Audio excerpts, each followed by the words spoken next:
Hello అండి, అందరికీ నమస్తే.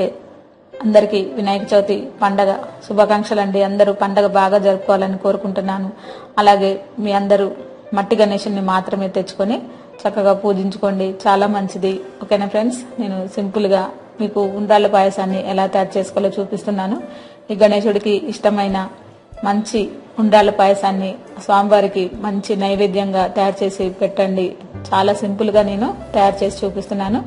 మనకి ఒక పావు గంట సేపులోనే మనం ఈ ఉండ్రాళ్ళ పాయసాన్ని తయారు చేసి దేవుడికి సమర్పించుకుంటే చాలా మంచిదండి. కంపల్సరిగా మనం ఉండ్రాళ్ళ పాయసాన్ని తయారు చేస్తాం కదా, అది అందరూ చేస్తారు. నా స్టైల్లో నేను ఎలా తయారు చేసుకోవాలో చూపిస్తున్నాను.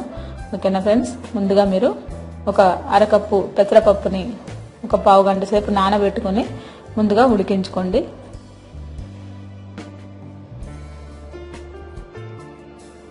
ఇది మనకి మెత్తగా ఉడకాలండి, పప్పులాగా లేకుండా మంచిగా ఉడికించుకోండి. దాదాపు మనకి చేతితో పట్టుకుంటే మెత్తగా అయిపోవాలన్నమాట. లేదంటే మీరు కుక్కర్లో కూడా వేసుకొని ఒక 2-3 విజిల్స్ వస్తే సరిపోతుంది. ఈలోపు పప్పు మరొక స్టవ్ మీద ఉడికించి పెట్టుకొని, అలాగే మరొక స్టవ్ పైన ఒక అర గ్లాసు వాటర్ వేసుకొని దీంట్లో ఒక చిన్న స్పూన్ షుగర్ వేసుకొని బియ్యపిండి వేసి కలిపేయండి. మనం ఎక్కువ వాటర్ వేయొద్దండి. బియ్యపిండిని ఇలా పొడిగా, మరి కొంచెం వదులుగా లేకుండా పొడిగా ఉంటేనే మనకి ఆటోమేటిక్గా వాటర్తోనే చక్కగా ఉడికిపోతుంది. మీరు ఇలా చేతితో పట్టుకుంటే పిండి చేతికి అంటుకోకుండా ఉంటుంది. ఈ విధంగా మీరు ఉడికించుకొని ఒక బౌల్లో, సపరేట్ బౌల్లో ప్లేట్లోకి తీసుకొని మీరు చిన్న లడ్డూలాగా చుట్టుకోవాలండి.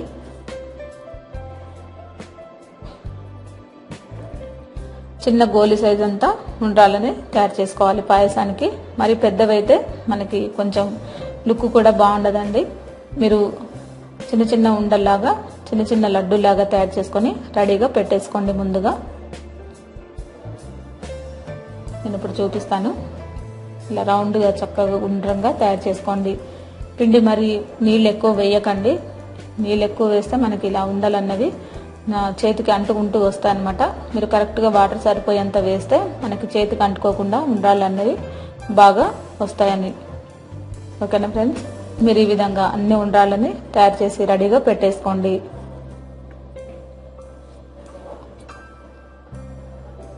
చూసారు కదా, ఏమాత్రం పగుళ్ళు లేకుండా మనం గులాబ్ జాములు ఎలా తయారు చేసుకుంటామో అలాగే ఏమాత్రం పగుళ్ళు రాకుండా ఇలా ఉండ్రాళ్ళని తయారు చేసుకొని పెట్టేసుకోండి. ఇలా తయారు చేసుకున్న తర్వాత మరొకసారి స్టవ్ పైన మీరు బెల్లం తురుముని ఒక అరకప్పు బెల్లం తురుము తీసుకోండి. మంచి బెల్లం తీసుకోండి. ఇసుక అలాంటివి, మట్టి అటువంటివి లేకుండా చూసుకోండి. ఒకవేళ మీకు అలాంటి బెల్లం దొరికితే వడకట్టుకొని మరొకసారి స్టవ్ పైన పెట్టుకోవాల్సి ఉంటుంది. అలాగే ఒక కప్పు వాటర్ వేసుకోండి. అంటే మనం బెల్లం మునిగేంత వరకు వాటర్ వేసుకోవాలండి. బెల్లం అంతా కరిగేంత వరకు మనం ఉడికించుకోవాలి. అలాగే దీంట్లో మరొక చిన్న అరకప్పు షుగర్ కూడా వేసుకోండి. ఒకవేళ మీకు స్వీట్ ఎక్కువైద్ది అనిపిస్తే మీరు షుగర్ని అవాయిడ్ చేయండి. కాకపోతే మనకి ఈ ఉండ్రాళ్ళ పాయసానికి పంచదార, బెల్లం రెండు కలిపి వేస్తే రుచి అన్నది కొంచెం వెరైటీగా ఉంటుంది, బాగుంటుంది. ఈ బెల్లం పాకంలాగా మనకి రావాలండి. అంటే మనకి గట్టి పాకం కాకుండా మనకి సన్న తీగ పాకంలాగా వచ్చేంత వరకు ఉడికించుకోండి. ఇలా బెల్లం పాకం ఉడికిన తర్వాత పచ్చి కొబ్బరి తురుము వేసుకోవాలండి. దీంట్లో ఫ్రెష్ పచ్చి కొబ్బరి తురుముని దీంట్లో వేసేసుకోండి. మనకి ఇవన్నీ వేసిన తర్వాత ఎక్కువ టైం ఉడకాల్సిన పని లేదండి. ఇది ఒక 2 నిమిషాలు ఉడికితే సరిపోతుంది. ఇలా ఉడికిన టైంలోనే మీరు పెసరపప్పును కూడా ఉడికించి పెట్టుకున్నాం కదా, ఆ పెసరపప్పును కూడా దీంట్లో వేసేసుకోవాలి. 2 నిమిషాల తర్వాత మనం ఉడికించి పెట్టుకున్న పెసరపప్పుని దీంట్లో వేసేసుకోండి. ఈ రెండు కూడా కలిసిన తర్వాత మనం ఒక 2 నిమిషాలు ఉడికిన తర్వాత మనం ఉండ్రాళ్ళను కూడా దీంట్లో వేసేసుకోవాలి. మనం సపరేట్గా ఉండ్రాళ్ళని తయారు చేసి పెట్టుకున్నాం కదండి, ఆ ఉండ్రాళ్ళని దీంట్లో వేసేసుకోవడమే. దీంట్లో మనం నెయ్యి ఏమీ వేయాల్సిన పని లేదండి. జీడిపప్పు, బాదం, కిస్మిస్లు కూడా మీకు ఇష్టమైతే నేతిలో వేయించుకొని వేసుకోవచ్చు. నేను వేయట్లేదు, మీరు కావాలంటే వేసుకోవచ్చు కూడా. ఇప్పుడు ఈ ఉండ్రాలన్నిటిని కూడా దీంట్లో కలిపేసుకోండి. బాగా మనము గరిటెతో గట్టిగా కలిపేస్తే మాత్రం పిండి అన్నది, ఈ ఉండ్రాల పిండి అన్నది పాడైపోతుందండి. కొంచెం స్లోగా కలపండి. ఇది కూడా మనకి వేసిన తర్వాత ఎక్కువ టైం పట్టదండి. మూత పెట్టేసి ఒక 2 నిమిషాలు ఉడికించుకోండి. ఇలా ఉడికిన తర్వాత మనం చివర్లో యాలకుల పొడి దంచి వేసుకోండి.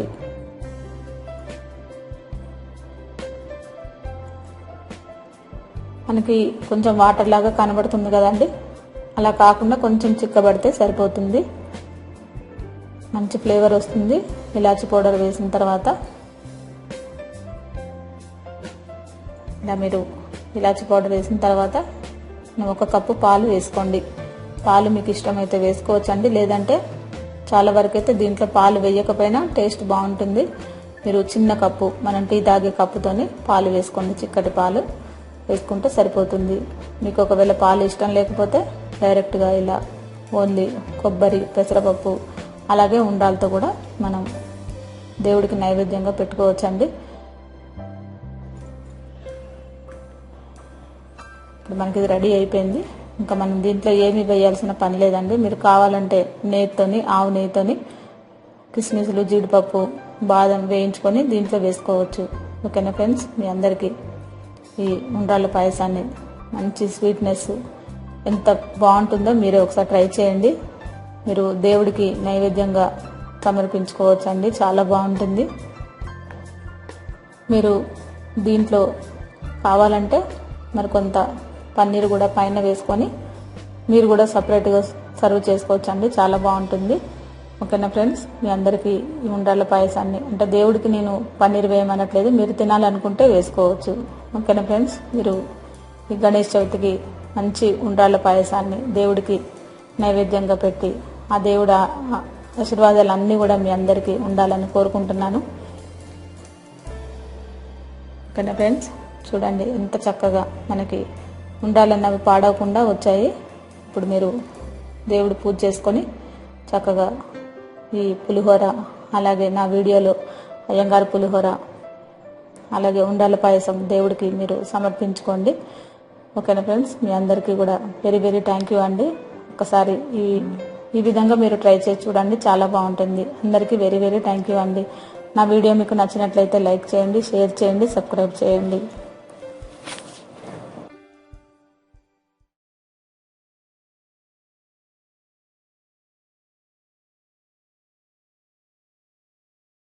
ఈ మనం రవ్వ కుడుములకి బియ్యాన్ని ఒక 3 అవర్స్ నానబెట్టుకోండి. నానబెట్టుకుంటే మనకి అంటే ఒక 3 గంటలు నానబెట్టండి. నానిన తర్వాత శుభ్రంగా కడిగేసి ఈ వాటర్ని అంతా తీసేసి ఒక క్లాత్ పైన మనం ఆరనివ్వాలి. ఒక 10-15 నిమిషాల పాటు ఫ్యాన్ గాలికి ఆరనిస్తే మనకి ఈ వాటర్ అంతా ఈ క్లాత్ పీల్చేసుకుంటుంది, కాటన్ క్లాత్.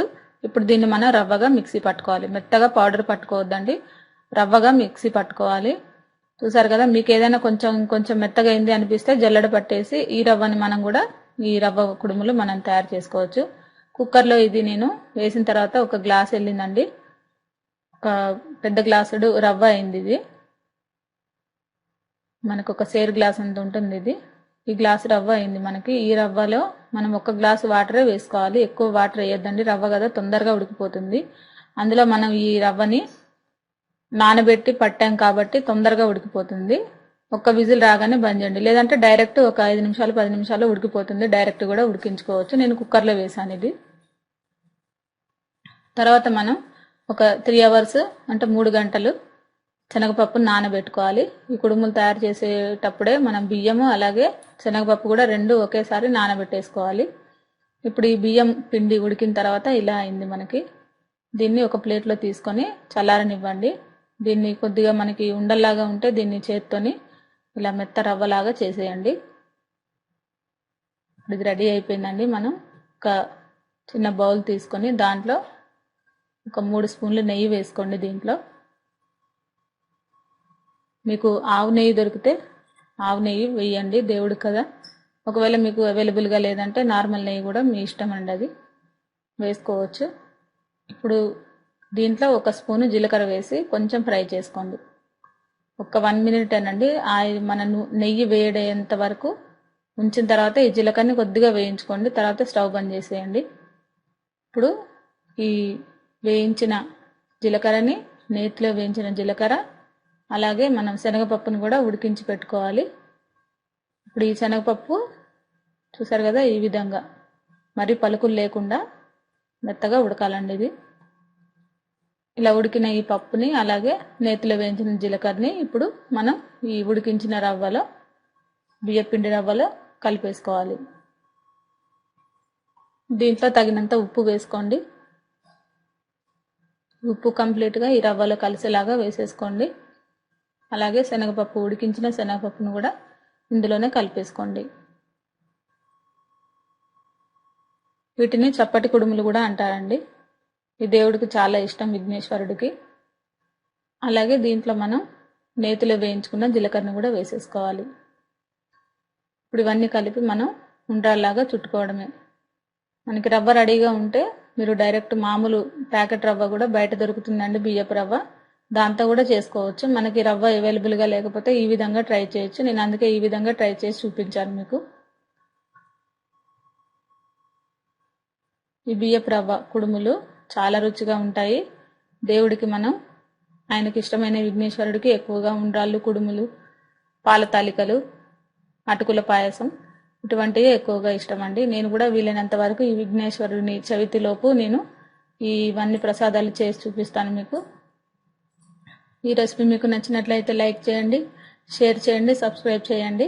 అందరికీ థ్యాంక్ యూ అండి. నా వీడియోస్ చూస్తున్న ప్రతి ఒక్కరికి కూడా థ్యాంక్ యూ.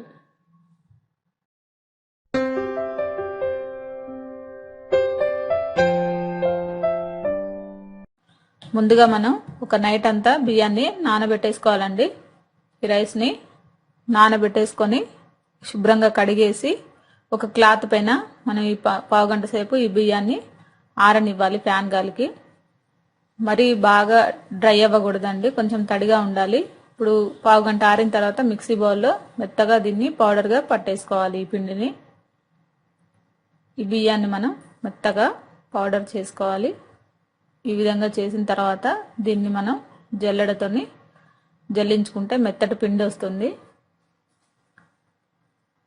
ఇది తడిపిండి అంటే మనకి చాలా మంచిగా, మనకి పాల తాలికలు చేయడానికి ఈజీగా ఉంటాయండి. దానికోసమని ఈ విధంగా రెడీ చేసుకోవాలి మనం. చూసారు కదా, ఇలా గట్టిగా పట్టుకుంటే మనకి చక్కటి ముద్దలాగా వస్తుంది. ఇప్పుడు దీన్ని మనం ఒక పొయ్యి మీద ఒక బౌల్ తీసుకొని ముందుగా మనం ఒక గ్లాస్ వాటర్ వేసుకొని దీంట్లో కొంచెం బాగా మరిగిన తర్వాత కొంచెం బెల్లం వేసుకొని కరిగించుకోవాలి. కొద్దిగా వేసుకోవాలి, పాల తాలికలకి ఎక్కువగా వేసుకోకూడదు. దీంతో పాటు నేను కొబ్బరి కూడా కలిపి ఒక లడ్డూలు కూడా చూపిస్తున్నాను కాబట్టి ఇదే బియ్య పిండితోని లైట్గా వేస్తున్నాను బెల్లం. దీంట్లో ఈ తడిపిండిని అంతా కూడా వేసుకొని బాగా కలపండి. ఇది మనకి గట్టి పిండిలాగా రావాలండి. మనకి చపాతీ పిండిలాగా ఎలా వస్తుందో ఆ విధంగా రావాలి. పిండి మీరు కంప్లీట్గా మొత్తం వేయకండి, ఎందుకంటే ఒకవేళ వదులుగా అయినా కానీ మళ్ళీ పొడి పిండి వేసుకోవడానికి ఉంచితే కరెక్ట్గా సరిపోతుంది. ఎందుకంటే మళ్ళీ మనకి సరిపోకపోతే పిండి ఇబ్బంది అవుతుందండి, దానికోసం అని చెప్తున్నాను. ఇప్పుడు మనం దీన్ని చల్లారనివ్వాలి.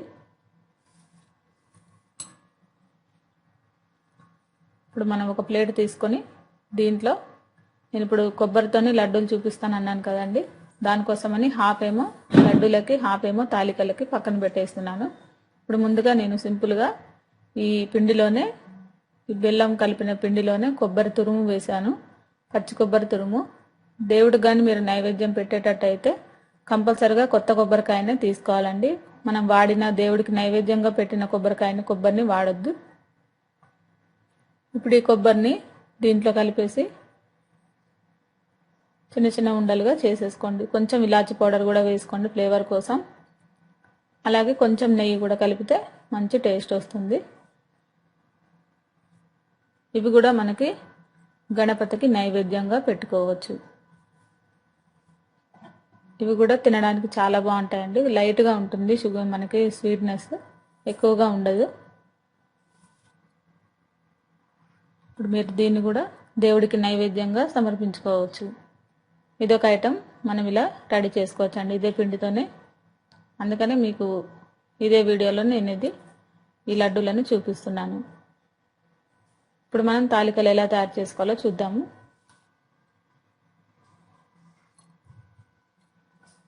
చూసారు కదండి. ఇప్పుడు మనం ఈ బెల్లం తాలికలు ఎలా తయారు చేసుకోవాలో చూద్దాము. అదే పిండిలో మనం బాగా ఉండలు లేకుండా కలుపుకొని చిన్న చిన్న కొంచెం పిండి తీసుకొని మీరు ఇలా తాలికల్ని కావాల్సినంత షేప్లో చేసుకోవచ్చు. మీడియంగా ఉంటే బాగుంటాయండి. మరి మనకి ఎక్కువగా పొడవు ఉంటే ఇరిగిపోతాయి.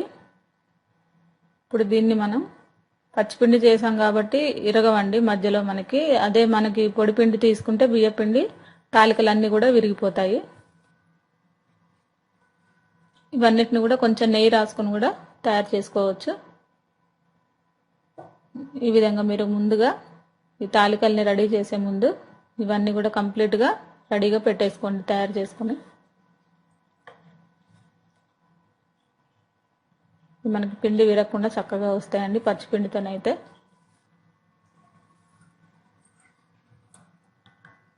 చూసారు కదా, ఈ విధంగా మనకి రెడీ అయిపోయినాయి ఇవి.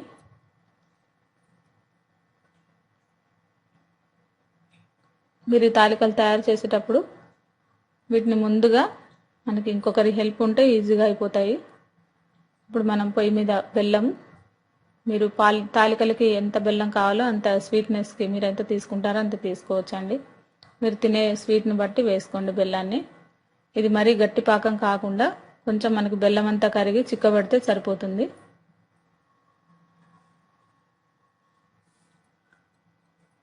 ముందు ఈ బెల్లాన్ని కూడా మనం కరిగించి పక్కన పెట్టేసుకుంటే తాలికలు చేయడానికి ఈజీగా ఉంటుంది. ఈ విధంగా మనకి గట్టి పాకం కాకుండా కొంచెం లైట్గా మనకి చిక్కబడితే సరిపోతుంది. ఇప్పుడు దీన్ని తీసి పక్కన పెట్టేద్దాము. ఇప్పుడు నెక్స్ట్ మనం దీంట్లోకి జీడిపప్పులు కిస్మిస్లు నెయ్యిలో వేయించుకోవాలి. ఒక 3 స్పూన్లు నెయ్యి తీసుకొని జీడిపప్పులు మీరు ఎన్ని కావాలో అన్ని వేసుకోవచ్చు. కిస్మిస్లు కూడా ఎన్ని కావాలంటే అన్ని వేసుకోవచ్చు. ఇవి కూడా చక్కగా గోల్డెన్ బ్రౌన్ కలర్ వచ్చేంత వరకు వేయించుకోవాలి.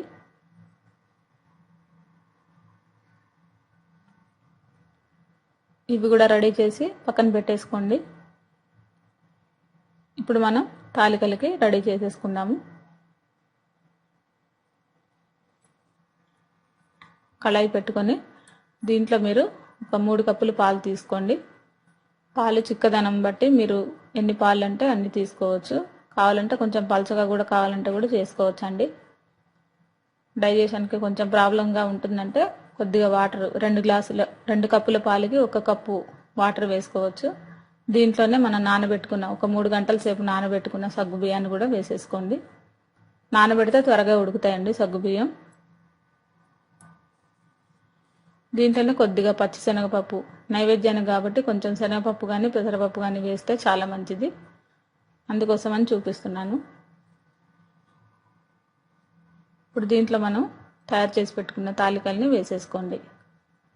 ఇది ఒక 5 నిమిషాలు ఉడికితే సరిపోతుంది. గరిటెతో ఎక్కువగా కలపొద్దండి. మనం కళాయితో ఒక క్లాత్ పట్టుకొని కదిపితేనే మంచిది. లేదంటే తాలికలు అన్నీ కూడా విరిగిపోతాయి. దీంట్లో కొంచెం మనం ఇలాచి పౌడర్ని కూడా వేసుకొని ఈజీగా మీరు ఇప్పుడు ఏమేమి అన్నీ రెడీ చేసి పెట్టుకున్నవన్నీ కూడా దీంట్లో వేసేసుకోవచ్చు అండి. ఇప్పుడు దీన్ని గరిటెతో ఎక్కువగా కలిపితే మటుకు కంపల్సరిగా విరిగిపోతాయి. ఇప్పుడు మనం రెడీ చేసి పెట్టుకున్న పానకం, బెల్లం పానకాన్ని దీంట్లో వేసేసుకోండి. వడకట్టండి, డస్ట్ అంతా పోతుంది. ఇప్పుడు కొంచెం మనకి ఉడికిన తర్వాత దీంట్లో మనం చివరిగా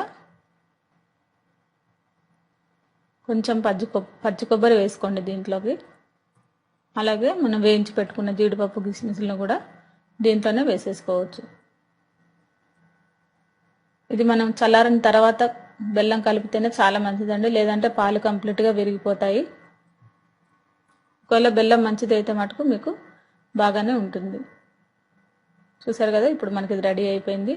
దేవుడికి నైవేద్యంగా సమర్పించుకోవడానికి మంచి బెల్లం తాలికలు రెడీ అయిపోయినాయండి. ఈ వినాయక చవితికి మీరు ఈ విధంగా రెడీ చేసి పెట్టుకోండి. తినడానికి చాలా బాగుంటుంది. దేవుడికి నైవేద్యం పెట్టుకోవడానికి కూడా చాలా బాగుంటుంది. ప్రతి ఒక్కరు కూడా ఈ కంపల్సరీగా వినాయక చవితికి చేసే ఈ బెల్లం తాలికల్ని మీరు కూడా ట్రై చేసి ఈ రెసిపీ ఎలా ఉందో నాకు కామెంట్ల ద్వారా తెలుపగలరు. ఈ రెసిపీ మీకు నచ్చినట్లయితే లైక్ చేయండి, షేర్ చేయండి, సబ్స్క్రైబ్ చేయండి. అందరికీ నా వీడియోస్ చూస్తున్న ప్రతి ఒక్కరు కూడా వినాయక చవితి శుభాకాంక్షలు అండి. ప్రతి ఒక్కరికి థ్యాంక్ యూ. హాయ్ అండి, అందరికీ నమస్తే. నేను ఈరోజు వెలక్కాయ పులిహోర చూపిస్తున్నానండి. మనకి మామూలుగా వెలక్కాయలు ఇప్పుడు దొరుకుతూనే ఉంటాయి. ఇప్పుడు సీజన్ కాబట్టి గణేష్ చవితి అప్పుడు మనం తెచ్చుకుంటూ ఉంటాం కదండి. అలాగే మీరు ఒకవేళ గణేశుడికి పెట్టిన ఈ వెలగపండు మనకి మిగిలిపోయినా గానీ అటువంటివి మనం పులిహోర లాగా తయారు చేసుకొని తినొచ్చండి. చాలా బాగుంటుంది. ఈ వెలక్కాయని మనం పండువి తీసుకోవాలి. తీసుకున్న తర్వాత మిక్సీ బౌల్లో ఇలా మెత్తగా మనం గ్రైండ్ చేసుకుని పక్కన పెట్టేసుకోవాలండి. ఇది పులుపు ఎక్కువగా ఉంటుంది, చూసుకొని మీరు వేసుకోండి. ఇప్పుడు మన పులిహోరకి ఒక 4 స్పూన్లు ఆయిల్ వేసుకొని ఆయిల్ వేడెక్కిన తర్వాత 1 స్పూను శనగపప్పు, 1 స్పూను మినపప్పు, అలాగే దీంట్లో పల్లీలు కూడా వేసుకోవాలండి. ఇవన్నీ కొద్దిగా మనకి వేగాలి. మంచి స్మెల్ వచ్చేంత వరకు మనం వేయించుకోవాలి. ఇది ఒక ఫుల్ కప్పు రైస్కి మనం తీసుకున్న క్వాంటిటీ అండి. అలాగే దీంట్లో జీలకర్ర కూడా ఒక 1/2 స్పూన్ వేసుకొని, ఆవాలు కూడా ఒక 1/2 స్పూన్ వేసుకొని కొంచెం దూరగా ఫ్రై చేసుకోవాలి. కొద్దిగా ఫ్రై అయిన తర్వాత దీంట్లో ఎండుమిర్చి కూడా ఒక 2-3 కట్ చేసి వేసేసుకోండి. ఈ పులిహోర చాలా పుల్లగా ఉంటుందండి. జాగ్రత్తగా చూసుకొని మీరు రైస్కు తగ్గట్టు ఈ వెలక్కాయ పండుని మనం దీంట్లో వేసుకోవాలండి. ఈ వెలగ పండుని మనం జాగ్రత్తగా పులుపు చూసుకొని వేసుకోవాలి. అలాగే పచ్చిమిర్చి కూడా ఒక 4-5 వేసుకోండి. మనం మామూలుగా నార్మల్ పులిహోర ఎలా తయారు చేసుకుంటామో అలాగే తయారు చేసుకోవాలండి. ఇది దీంట్లోనే కరివేపాకు, ఫ్రెష్ కరివేపాకు కూడా వేసుకోండి. అలాగే దీంట్లో పసుపు కూడా కొంచెం వేసుకోవాలండి. మనం పులిహోరకి నార్మల్ కలరు, పులిహోరకి మంచి కలర్ రావాలంటే పసుపు కూడా వేసేసుకోండి.